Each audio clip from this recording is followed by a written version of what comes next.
What you are about to hear is not a get-rich-quick scheme. It is a law of consciousness, and it begins with a promise that your reason will fight to reject. The promise is this: a total transformation of your financial world in 1 month. But it will not happen through more struggle, more hustle, or a stroke of luck. It will happen through a radical change of identity, a decision to stop trying to become wealthy and to start being the wealthy person now in the sacred workshop of your own imagination. This is not a lecture about money. It is a masterclass on becoming. Over the next hour, you will be given the keys to shed the identity that has created your lack and to assume the identity that has your fortune waiting for you. The only question is, are you willing to believe in what your senses will initially deny? Are you ready for the 1-month experiment? Let us begin. I have just made a statement that your rational mind, your senses, and your entire life experience up to this point may have fought to reject the promise of a total transformation of your financial world in 1 month. The promise of becoming a millionaire. Your reason screams that this is impossible. It consults the ledger of your past, the evidence of your current bank account, and the so-called realities of the world, and it returns a verdict: impossible. And from the premise that most of humanity operates under, your reason is correct. But the entire purpose of our discourse today is to offer you a new premise for reality, a premise under which this promise is not only possible, but is in fact the logical and natural outcome of a correctly applied inner law. The paradox you must embrace is this: the change in your world will be rapid and dramatic, but it will not come from more external effort, more struggle, or more toil. It will come from a profound and total acceptance of this new premise. Before we can step into a new house, we must first recognize the prison we have been living in. For millennia, man has operated under an old and profoundly limiting premise. This is the premise of Caesar's world. It states that you are a small, insignificant being, born into a vast, pre-existing and objective material world. It teaches that reality is solid, that facts are final, and that you must create your life from scratch through immense struggle against external forces. In this model, wealth is a scarce resource out there that you must chase, fight for, and accumulate piece by piece over a long, arduous journey through linear time. It is a worldview based on separation, the separation between you and what you desire. Living under this premise is like being a stonemason who believes he must magically conjure his own granite before he can build a house. He spends his life in toil and frustration, trying to create the very substance of his reality from nothing, praying for a miracle. He does not realize that he is, and always has been, standing in a fully stocked, infinite quarry. The rocks are already there. His work is not to create them, but simply to choose them and to assemble them according to his vision. This is the prison you have been living in. The prison of believing you must create your good from scratch. The exhaustion, the struggle, the feeling of being a victim of circumstance. These are the symptoms of living by this flawed premise. Tonight, I am handing you the key to leave this prison forever. And that key is the new premise. I ask you now to suspend the judgment of your senses and allow this truth to enter your mind. This is the foundation upon which your new world will be built. The new premise is this: all of creation is finished. Every potential experience, every possible reality, every life you could ever conceive of, the life of a pauper, the life of a king, the life of sickness, the life of health, all of it already exists now. These are not future possibilities to be created. They are present realities to be selected. They exist in a higher, fourth-dimensional reality. And our three-dimensional world is but a cross-section, a slice of this greater, timeless whole. To make this simple, imagine your life is an infinite mansion. This mansion is already built. It contains every possible room you could ever wish to inhabit. There is a room called poverty, and for many years you may have been living in it, believing it was the entire mansion. But right next door, there is a room called lavish abundance. Down the hall, there is a room of perfect health. Around the corner, a room of joyful relationships. Every conceivable state of being is a fully furnished, complete, and finished room within this mansion of I Am. You are not the builder of the mansion, you are the heir. Your work is not to build the room of wealth. That room is already perfect and waiting for you. Your only work is to choose to leave the room you currently inhabit and to enter the room you desire to experience. How do you travel from one room to another? Not with physical movement, but with a movement in consciousness. Your imagination is the key to every door. Your assumption is the act of walking through the doorway. When you stand in the room of poverty and simply wish for the room of wealth, you are like a man staring at a closed door. But when you, in your imagination, assume the feeling of already being in the new room, when you can feel its luxurious carpets under your feet and see its beautiful view from the window you have, in that moment, unlock the door and walk through it. You have moved, and once you have moved and taken up residence in the new room within, the old room must fade from your physical reality. This new premise completely transforms the nature of your work. You are to graduate from the hard labor of the stonemason to the elegant art of the heir.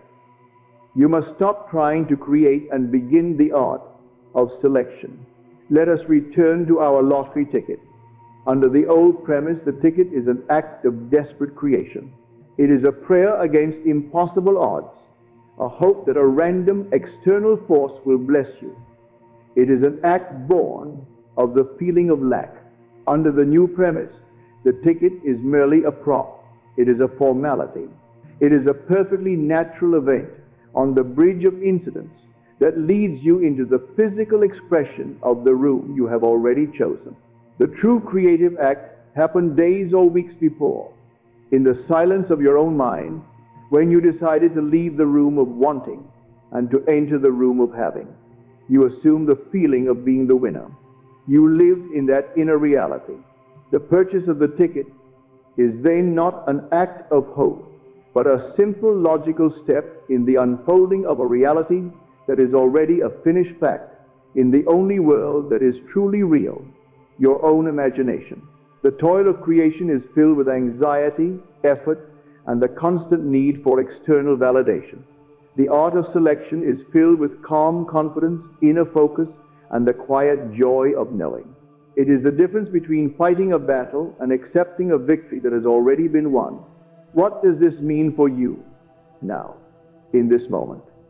It means that your fortune is not something you must build in the future. It is a present reality, waiting for you to claim it. Your work is not to make it happen, but to accept that it has already happened in a higher dimension of your being. This acceptance is the key that makes the audacious promise of 1 month not just a possibility, but a logical conclusion. For if the room of wealth is already finished, how long does it take to walk through a door? How long does it take to change your mind? The only time involved is the time it takes you to convince yourself of the reality of what you have done inwardly. It is the time it takes you to shed your attachment to the old room and become a natural inhabitant of the new. You now understand this revolutionary premise, that you are not a creator from scratch, but a selector from an infinite array of finished realities. This immediately brings forth the next most important question. What is the mechanism of selection? If imagination is the key, how do we turn it? If assumption is the door, how do we walk through it with such conviction that we do not turn back? The answer lies not in what you do, but in who you are. This brings us to the great law of identity and the profound truth that your self-concept is your destiny. And that will be the subject of our next discourse. In our last discourse, we shattered the old premise of reality. We establish the revolutionary truth that creation is finished, that all possibilities exist now, and that your work is not the hard labor of creation, but the elegant art of selection. You are not a stonemason trying to conjure rocks from thin air. You are the heir to an infinite quarry, the master of a great mansion with countless rooms. This immediately brings us to the most vital and practical question of all. What is the mechanism of selection? How do you choose your room in the great mansion of life and make it your permanent home? The key is not in what you do, not in your actions, not in your struggles. The key is in who you are. This brings us to the great and immutable law of identity, which can be stated simply. You do not attract what you want. You attract what you are. Your self-concept, the identity you secretly and consistently hold for yourself, is the one and only magnet. And the circumstances of your life are but the metal filings that are drawn with perfect and irresistible force to align with that magnetic field. What is this self-concept? It is far more than your personality or your ego. It is the sum total of all that you believe to be true about yourself. It is the silent, foundational answer you give to the universe's constant question, who are you? Your answer is not spoken in words, but in your deep-seated feelings, your habitual assumptions, and your unconscious convictions. Think of your self-concept as the invisible architectural blueprint of your life. The world, with all its people and its power, is simply the construction crew. This crew cannot deviate from the blueprint. If your blueprint shows a small one-story cottage, the crew cannot build you a palace. They can only build what is on the plan. You cannot experience a life of millions if your inner blueprint is designed for just enough to get by. You cannot enjoy a life of vibrant health if your blueprint is titled a person who is often sick. I urge you now to become an honest investigator of your own inner blueprint. Ask yourself and answer without flinching. What do I truly believe to be true about myself and money? Do I believe I am someone for whom wealth is a natural birthright, or someone who has to struggle and sacrifice for every dollar? Do I believe that I am lucky or unlucky? Do I believe that I am worthy of vast abundance or only of a modest living? Your honest answer to that question is the living blueprint that is, at this very moment, building your financial house. The numbers in your bank account are not the cause of your identity. They are the effect of it. Your bank account is simply the latest report from the construction site, telling you what kind of blueprint you have been giving the builder. Why do we hold these limiting self-concepts? None of us, in our right mind, would consciously choose a blueprint of lack or sorrow. The truth is, we have forgotten that we are the architects. We have fallen victim to a great spiritual amnesia. Let me tell you a parable. Imagine a brilliant actor, a true master of his craft, who is cast in the role of a beggar in a great play. To prepare for the role, he immerses himself in it completely. He wears the beggar's rags, he eats the beggar's meager food, he sleeps in the streets. He practices the thoughts of a beggar, thoughts of lack, of being overlooked, of unworthiness. He saturates himself in the feeling of being a beggar. He does this so perfectly that when he steps onto the stage, the audience is spellbound. They do not see an actor, they see a beggar. The play is a tremendous success and runs for years. But a tragedy occurs. The actor plays the part so faithfully for so long that he forgets he is an actor. The line between the role and the self dissolves. The play closes, the theater goes dark, but he continues to wander the streets in his rags, begging for coin.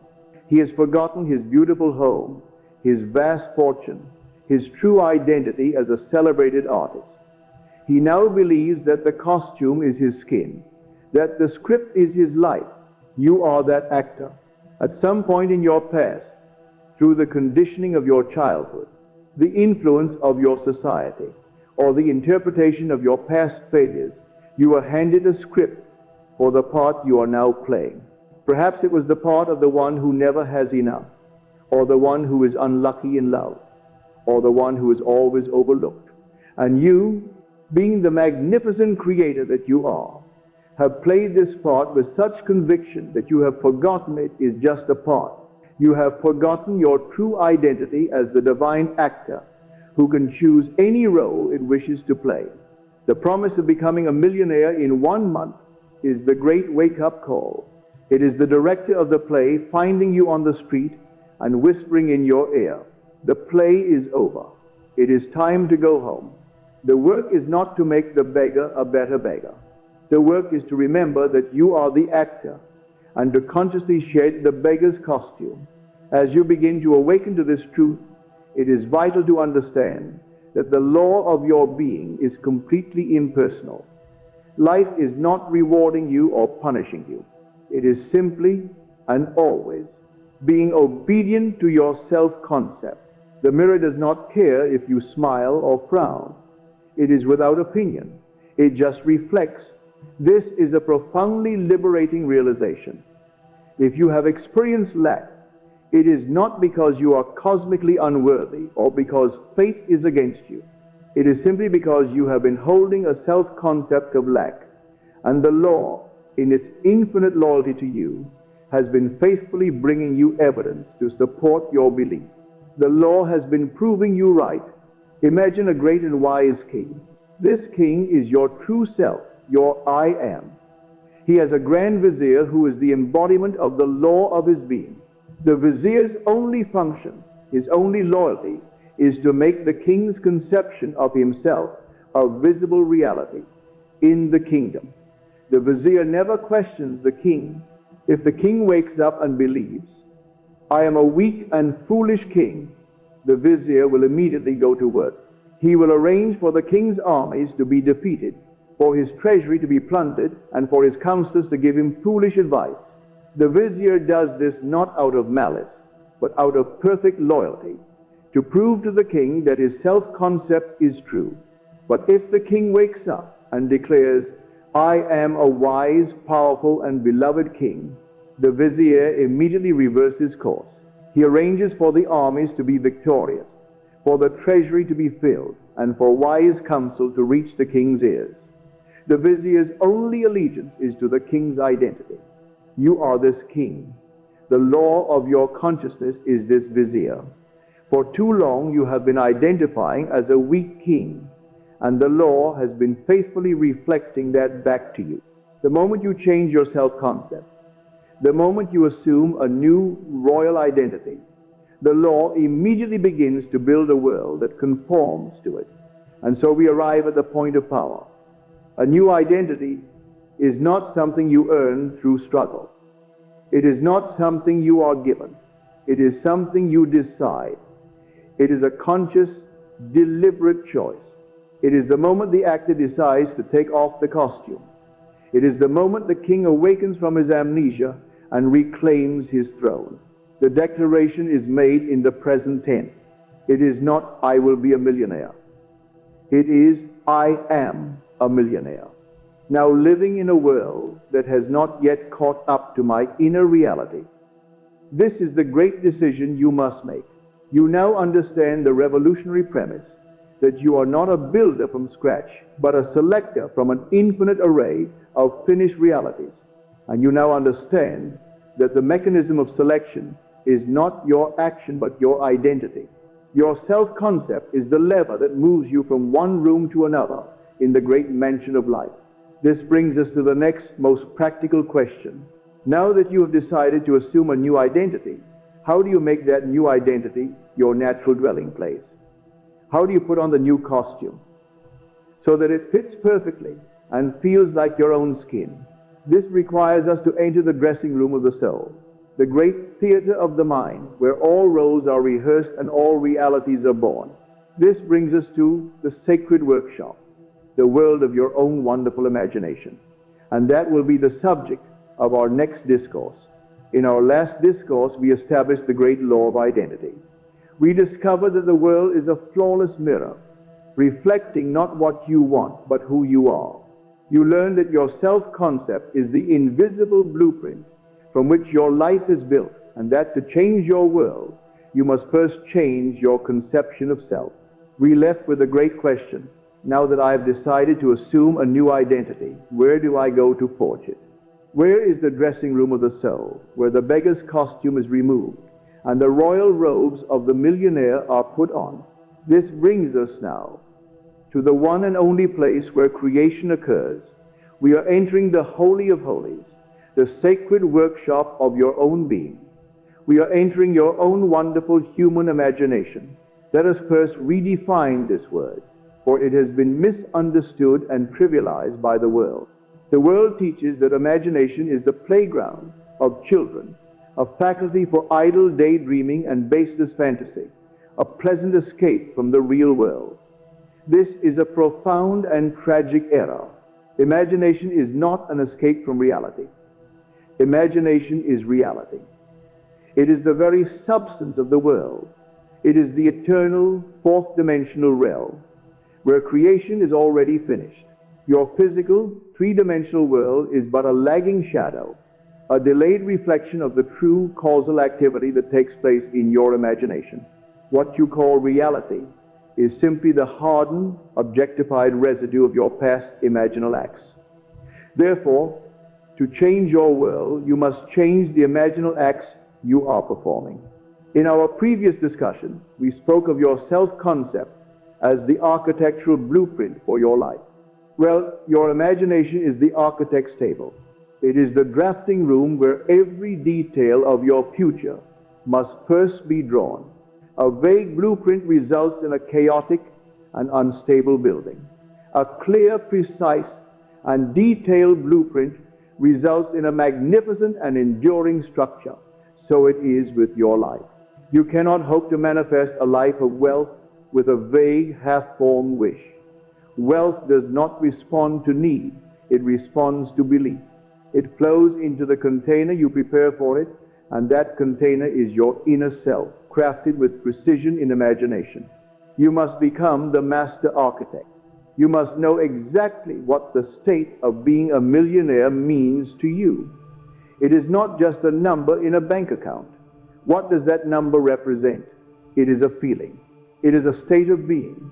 Is it the feeling of freedom from debt, the feeling of profound security, the joy of unrestrained generosity, the ease of moving through the world without financial concern? You must define the feeling tone of your fulfilled desire, or this will be the emotional color you use to draw your blueprint. Let me tell you a parable of two painters. Both are commissioned by a great king to paint a masterpiece that will hang in the royal court. The first painter is a man of the world. He has a vague idea of what he wants to paint. He stands before his canvas, mixes some colors, and begins to splash them on, hoping that inspiration will strike, hoping that a masterpiece will magically emerge from his haphazard efforts. He is constantly looking to the canvas for guidance, reacting to his own mistakes, and his work is filled with uncertainty and struggle. The second painter is a master of imagination. Before he ever touches a brush, he sits quietly. In his mind's eye, he sees the finished masterpiece. He sees it in its entirety, in perfect detail. He sees every color, every shadow, every subtle expression. He feels the emotion the painting evokes. For him, the painting is already a finished, perfect fact in his imagination. His physical act of painting is then not a struggle of creation, but a joyful and effortless act of transcription. He is simply copying onto the canvas the masterpiece that already exists within him. You must be the second painter. Do not approach the canvas of your life with vague hopes. Go first into the sacred workshop of your imagination and see your masterpiece as a finished reality. How then do you perform this creative, imaginal act? It is an art, and like any art, it has a technique that can be learned and mastered. First, define your end. Be clear and precise about what you desire to have. But then, you must do something crucial. You must immediately translate that having into being. Do not focus on the thing itself. Focus on the version of you who now has it. Second, construct the scene. This is the most important part of the technique. You must construct a short, simple, sensory-rich scene which implies that your wish has already been fulfilled. Do not, I repeat, do not imagine the process of getting the desire. Do not imagine the lottery numbers being drawn or the moment the check is handed to you. To imagine the how is to breed anxiety and to limit the infinite ways the universe can fulfill your desire. You must go to the end. Your scene must take place after the wish has been fulfilled. Let me give you concrete examples for our 1-month experiment. The desire is to be a millionaire. What is a scene that implies this is already a fact? Perhaps you imagine a quiet moment with a loved one. You are not celebrating wildly. Instead, you are having a calm conversation, and they say to you, "I've never seen you so relaxed since all our financial worries vanished." In your imagination, you must hear their voice. You must feel the deep sense of peace and relief in your own body as you hear those words. That feeling of relief is the key. Or a different scene. Imagine you are standing before the home of your dreams. You are not looking at it as a wish. In your imagination, you reach into your pocket and you feel the cool, solid reality of the keys to that house. You clench them in your hand. You feel their weight, their shape. That simple sensory act implies you own the house. It implies the millions have already arrived. Or a simpler scene still. Imagine you are looking at your bank statement. You are not looking at it with shock or excitement. You are looking at it with a quiet, calm sense of normalcy, as if that 7-figure balance is the most natural thing in the world for you. The feeling you want to capture is not surprise. It is the feeling of course, this is who I am. Third, enter the state akin to sleep. SATS, the most potent time to perform your imaginal act is in the state just before sleep. In this drowsy, relaxed state, your conscious reasoning mind is subdued. The door to the subconscious, the film upon which you impress your new reality, is wide open. Lie on your bed, relax your body, and let the world fade away. Fourth, loop the scene. Now bring your short, sensory-rich scene into your mind, but do not watch it as if on a movie screen. You must be in the scene. See through your own eyes, feel with your own hands, hear with your own ears, and you will loop this scene over and over again like a gentle lullaby. Each time you loop it, strive to give it more and more of the tones of reality. Persist in this act until the imagined scene feels so real that it has the solidity and feeling of physical life. Then you drift off to sleep. While still dwelling in the feeling of that scene, you have successfully planted your seed. Now, your rational mind and the world around you will call this practice a delusion. They will say you are pretending, that you are engaging in fantasy. You must be prepared for this criticism from the old man within you. You must understand this with all your being. The scene you create in your imagination, when you feel its reality, is more real than the world your physical senses currently perceive. The outer world is the temporary, lagging shadow of a past creative act. Your inner, imagined state is the permanent, causal reality that is about to be born. What you see with your physical eyes is the past. What you see with your spiritual eye of imagination is the future appearing now. This is why you are told, walk by faith, not by sight. Faith is not belief in an external God. It is faith in the reality of your own imaginal acts. You must trust the work you have done in the sacred workshop, even when the construction site of your outer world still looks like a barren field. The blueprint is perfect. The builder is faithful. You must not waver. The scene is temporary, but the unseen is eternal. So now you have it. You understand that you must choose a new identity. You understand that the place to forge and rehearse this new identity is in the sacred workshop of your imagination. and you have the practical technique for doing so. The art of constructing and living in a sensory-rich scene that implies your wish is fulfilled. You have the workshop, you have the blueprint, you have the technique, but there is one final crucial element we must add. A blueprint, no matter how perfect, is just a drawing. A workshop, no matter how sacred, is inert without the energy of the craftsman to bring the vision to life. What is the power that animates the scene? What is the fire that bakes the clay of imagination into the hard fact of reality? What is the lifeblood that turns a dead image into a living creation? This brings us to the very heart of the creative mystery, the magnetic force of the universe that draws your vision out of the unseen and into your world. This brings us to the fuel of creation. Feeling is the secret, and that will be the subject of our next discourse. Before we infuse this blueprint with the very fire of creation, let us pause here. You have now been led into the sacred workshop of your own mind. You understand that your identity is the lever, and your imagination is the place where all new realities are born. This knowledge alone is transformative if you feel the profound truth of this inner power awakening within you. I invite you to formally join this community of master craftsmen.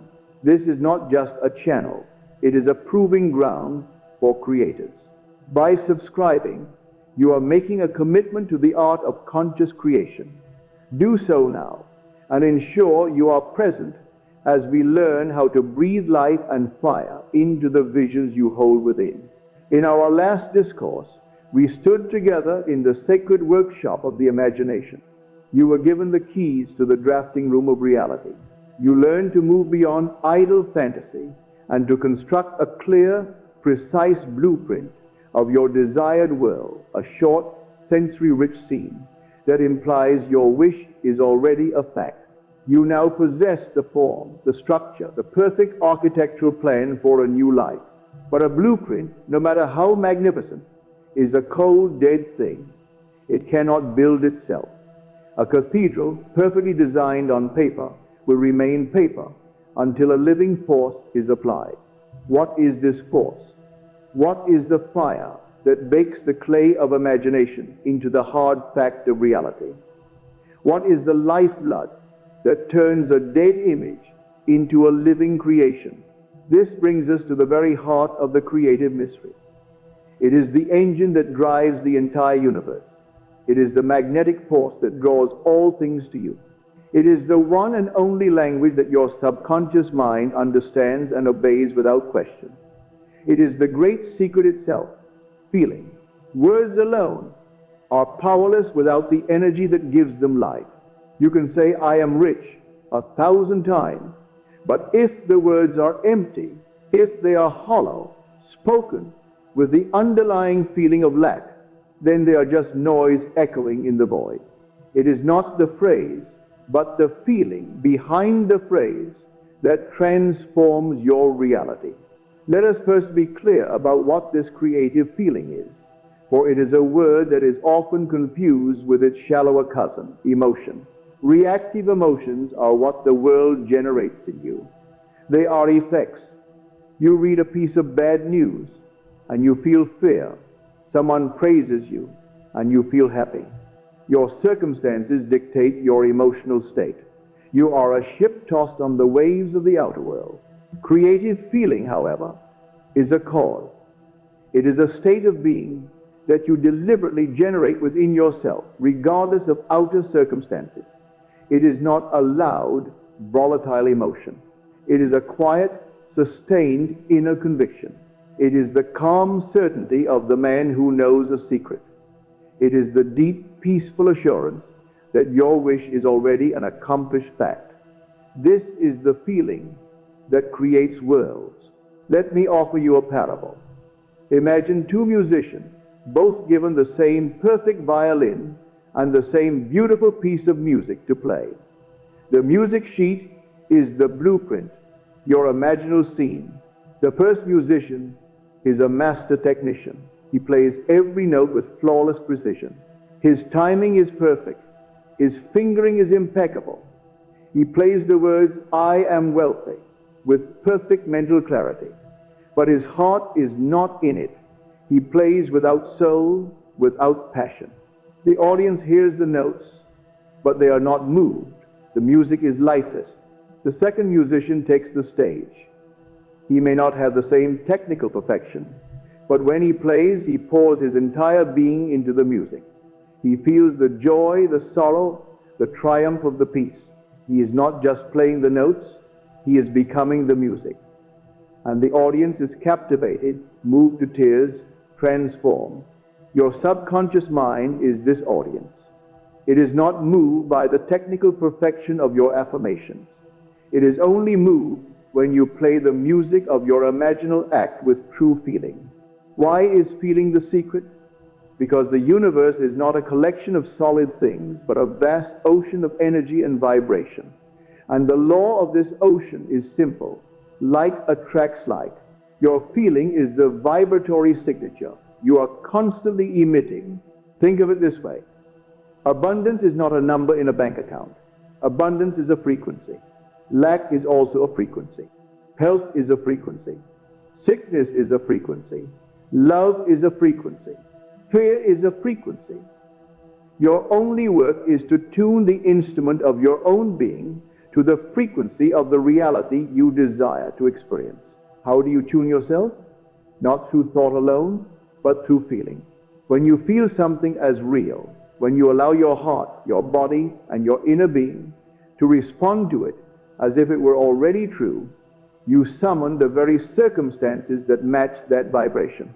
You become a magnet for that reality. So I ask you now to go deeper than the simple words, "I am a millionaire." What does wealth feel like to you? Do not think in vague terms. Find the tangible, emotional detail. Does it feel like freedom?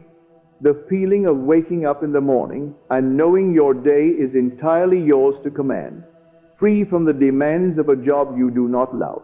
Does it feel like security? The deep, profound calm that comes from knowing that all your needs and the needs of your loved one are met now and forever. The absence of that nagging, low-level anxiety about bills and expenses. Does it feel like ease? The feeling of moving through the world with a sense of flow, of paying for a beautiful meal or a wonderful gift without a second thought. Does it feel like generosity? The expansive, joyful feeling of being able to give freely and lavishly to causes and people you care about without needing to calculate the cost. You must identify the core feeling that wealth represents for you. That feeling is your target. That feeling is the frequency you must learn to generate and sustain within yourself. For that is the true creative fuel. Now we move to the practical art of generating this feeling deliberately. This is the true work of the conscious creator. It is not a passive waiting for a feeling to arise.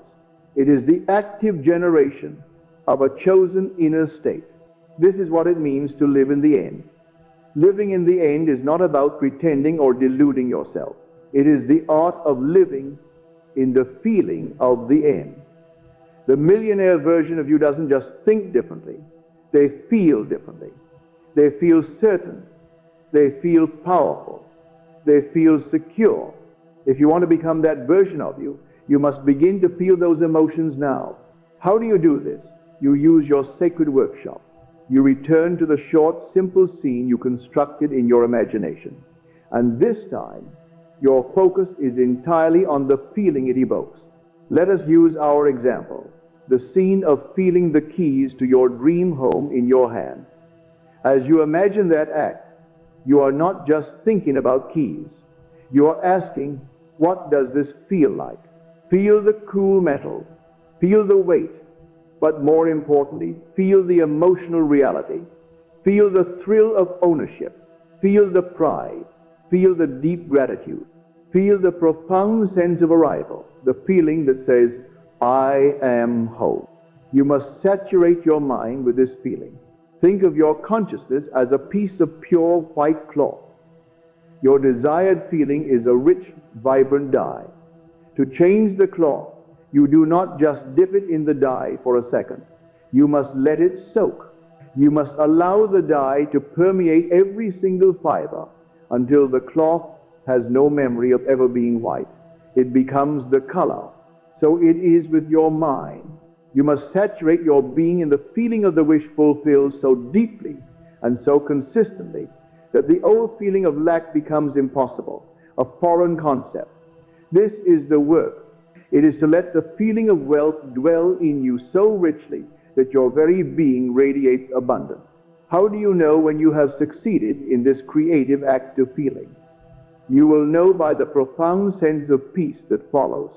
When you have truly and successfully impressed the subconscious mind with the feeling of your wish fulfilled, the desperate, anxious longing for your desire will cease. It is replaced by a calm, quiet, and joyful expectancy. This state of inner rest is the mystical Sabbath. It is the sign that the creative work is done. You have planted your seed, and you have an unshakable inner conviction that it will grow. You are no longer the anxious gardener, wondering if the seed will sprout. You are the confident master of the estate, who knows that the harvest is assured. This rest, this quiet assurance is the mark of true faith. It is the feeling that says, it is finished. When you reach this state, the creative act is complete. You do not need to strive any longer. Your work now is to simply remain in that peaceful state of knowing. You now possess the blueprint from your imagination and the fire of creation from your feeling. You have the form and the substance. You have the what, the where, and the energetic how. But what happens when this inner fire of conviction meets the cold rain of outer appearances? How do you protect this sacred flame from the winds of doubt? This requires the final practical tool of the Master Creator, the great discipline that bridges the unseen to the seen. This brings us to the royal discipline, persistence against all appearances, and that will be the subject of our next discourse. In our last discourse, we ignited the creative fire. We established that feeling is the great secret, the magnetic fuel that gives life to your imaginal acts and impresses your desires upon the subconscious mind. You now possess the blueprint from your sacred workshop and the fire to bring that blueprint to life. You have, in a moment of profound communion with your inner self, felt the reality of your wish fulfilled. You have planted your seed. But what happens now? What happens when you open your eyes and the fire of your inner vision meets the cold, hard rain of outer appearances? What happens when the world of Caesar, with all its loud and insistent facts, tells you that nothing has changed? It is here, in this sacred interval between the inner act and the outer evidence, that the dreamer gives up and the master is forged. It is here that we must learn and apply the most crucial of all spiritual practices. This is the art that separates fleeting fantasy from hardened fact. This is the royal discipline of persistence. You must understand that from the moment you perform your creative act, you are engaged in a battle. It is not a battle against any person or any external force. It is a battle between two competing realities. On one side, you have the new reality. You have just decreed the inner truth, that you are wealthy, secure, and successful. On the other side, you have the old reality, the world of appearances, which is the accumulated shadow of all your past thoughts and beliefs.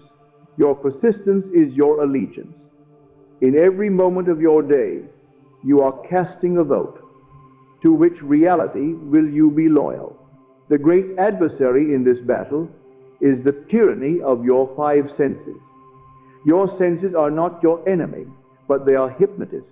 They present a consistent, vivid, and convincing story of what is, and they will work tirelessly to lull you back into the sleep of your old identity. They are the guardians of your old prison, and they do not give up their post easily. Think of your senses as a flawless rear-view mirror on a car. The mirror shows you, with perfect and undeniable accuracy, the road you have been on, the potholes, the traffic, the barren landscape behind you. It is all there. Persistence is the discipline of keeping your eyes fixed on the windshield, your inner vision of the open, beautiful road ahead, even when the rear view mirror is screaming that you are still stuck in a traffic jam. To drive your life by looking in the rear view mirror is to guarantee that you will recreate the past. To persist is to trust the vision through the windshield, knowing the scenery must eventually change to match your forward gaze. Let me tell you a parable of two generals. Both are tasked with taking a great fortified city. The first general is a man of reason and reaction.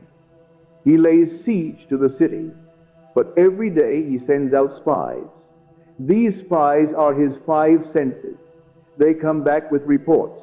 The walls are high. The defenders are numerous. Our supplies are running low. The general listens to these reports and his heart sinks. He begins to doubt his mission. His conviction wavers. Seeing his doubt, his soldiers become demoralized. Soon he concludes that the battle is impossible, and he retreats in defeat.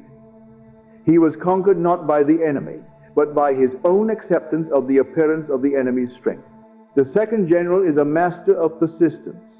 He too is laying siege to the same city, but he has made a different inner decision. In his imagination, he has already walked through the gates of the conquered city. He has felt the thrill of victory. He has accepted it as a finished fact. He issues one command to his spies: bring me only news of my victory's progress. When the spies return with reports of the high walls, he hears it as evidence of the great triumph to come.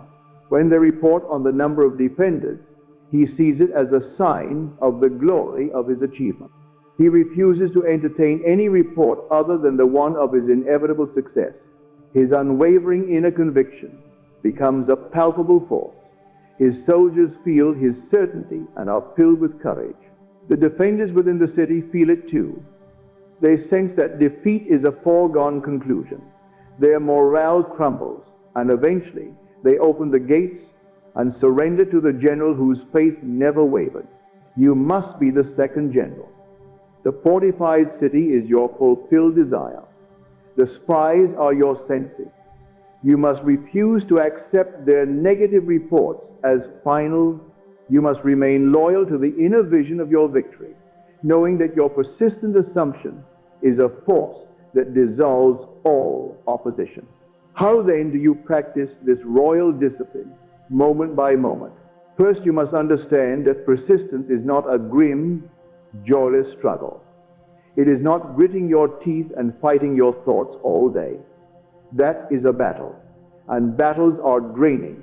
True persistence is more elegant. It is a gentle but firm and constant returning. When you are in your day and a bill arrives that contradicts your feeling of wealth, you will feel the pull of the old state. The undisciplined mind follows that pull down the rabbit hole of worry and fear. The disciplined creator, the persistent general, does something different. He feels the old feeling arise, acknowledges it without judgment, and then he returns. He returns to the feeling of his wish fulfilled. He may close his eyes for just a moment and say silently, "Thank you for my infinite abundance." He returns to the state of the king. This is the practice of your mental diet in action. It is one thing to practice it in quiet meditation. It is another to practice it when the spies are at the gate with bad news. Persistence is the application of your mental diet under pressure.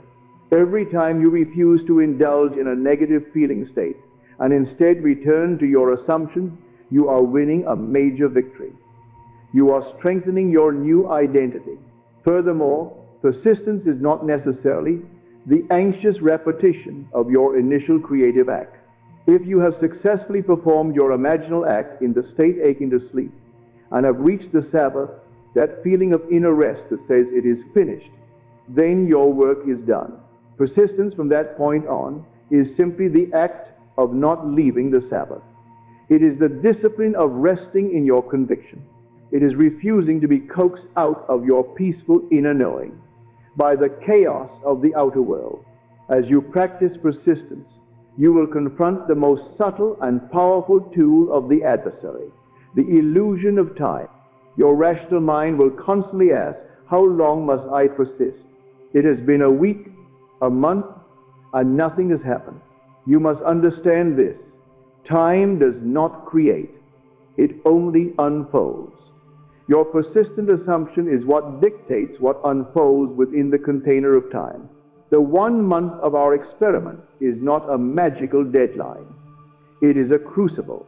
It is a self-imposed container for a period of intense spiritual focus.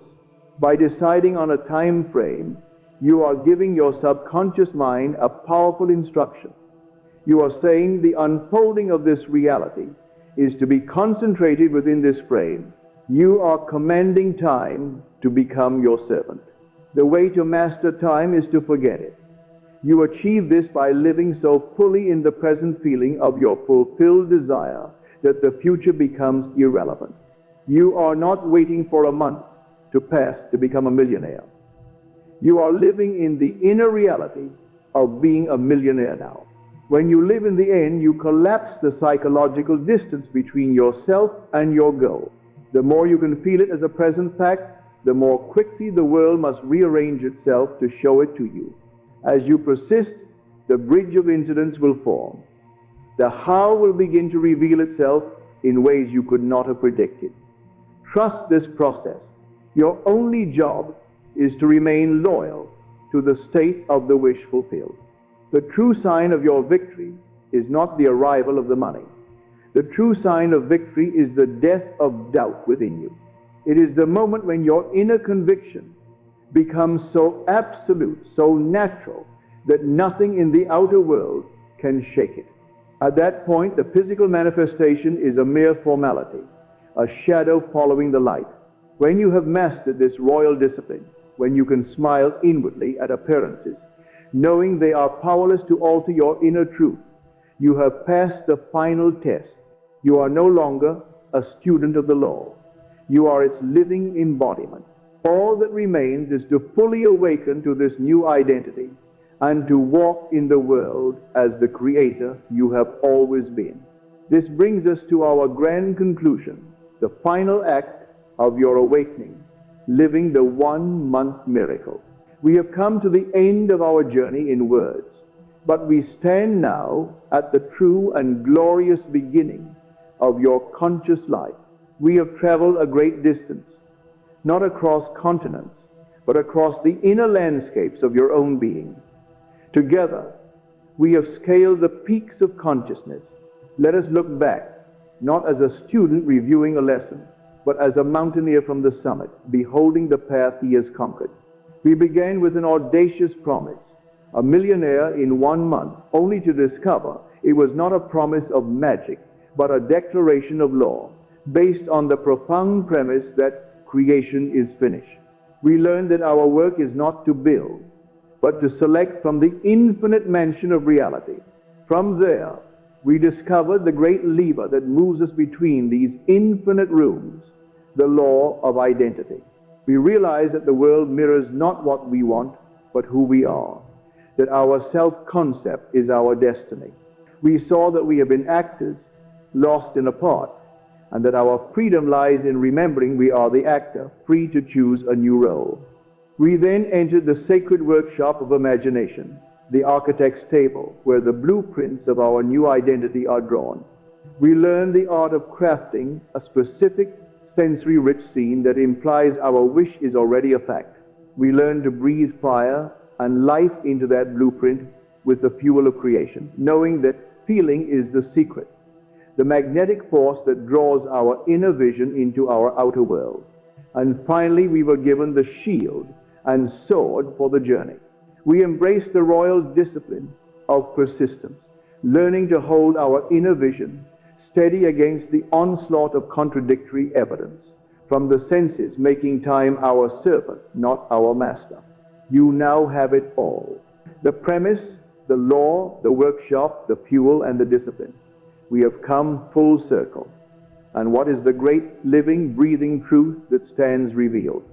It is the final, unshakable truth of your own identity. For your entire life, you have been telling yourself a story. It is a story about who you are, where you came from, what you are capable of, what you deserve. This story is your mask.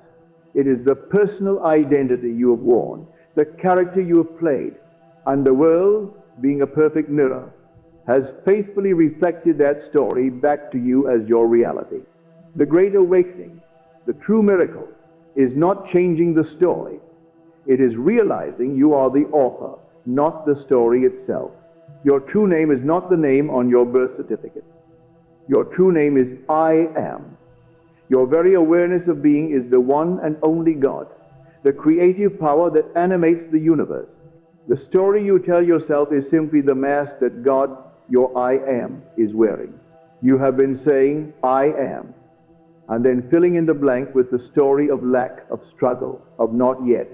This brings us to the ultimate metaphor. Your life is a dream. You are not a character in a dream that is happening to you. You are the dreamer, dreaming the dream. For most of your life, you have been a non-lucid dreamer, believing the dream figures and dream events to be separate from you, reacting to them with fear and hope. The awakening is the moment you achieve lucidity. It is the moment within the dream that you realize, I am dreaming this. At that moment, you are no longer a victim of the dream. You are its master. You can change the dream from within. The 1-month experiment is your first act of conscious, lucid dreaming. It is the decision to stop reacting to the old dream of lack and to begin deliberately dreaming the new dream of abundance into being. This is where all theory ends and life begins. The next 30 days are not a period of waiting. They are a period of living. You will not be waiting for your miracle to happen. You will be living in the reality of your miracle now. This is your practical guide. This is the art of living the miracle. Upon waking, before your conscious mind fully engages with Caesar's world, before you check your phone or remember yesterday's problems, your first act must be one of remembrance. Lie still and feel your new identity. Do not think about being wealthy. Feel from the state of being wealthy. What is the first feeling a secure, abundant person feels upon waking? Is it peace? Is it gratitude for the beautiful day ahead? Is it excitement for a creative project? Find that feeling. Assume it. Consecrate the day to your new reality before your feet even touch the floor. During the day, you will walk as a creator in 2 worlds. In the outer world, you will perform your duties, but you will do so from your new identity. But your true work is the discipline of your mental diet.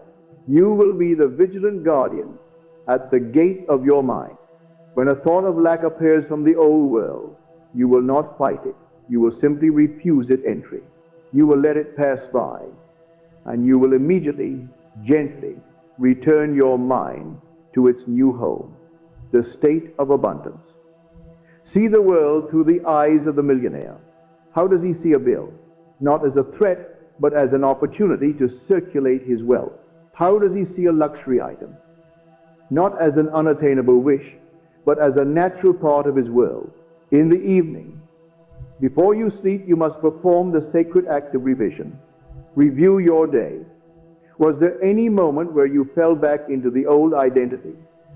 Any conversation of doubt? Any feeling of lack? Do not condemn yourself. You will simply rewrite it. In your imagination, you will replay that scene as you wished it had been. You will transform the feeling of lack into a feeling of security. You will wash the day's negative impressions from your consciousness, ensuring you do not carry the mud of the old world into the creative temple of sleep. Before you sleep, this is your most sacred time. This is where you enter the sacred workshop and impress your subconscious mind. You will return to your short, sensory-rich scene that implies your wish is fulfilled. You will loop it, feel its reality with all your inner senses, and drift off to sleep in the absolute conviction that you are now the person you have decided to be. You are not trying to make it happen.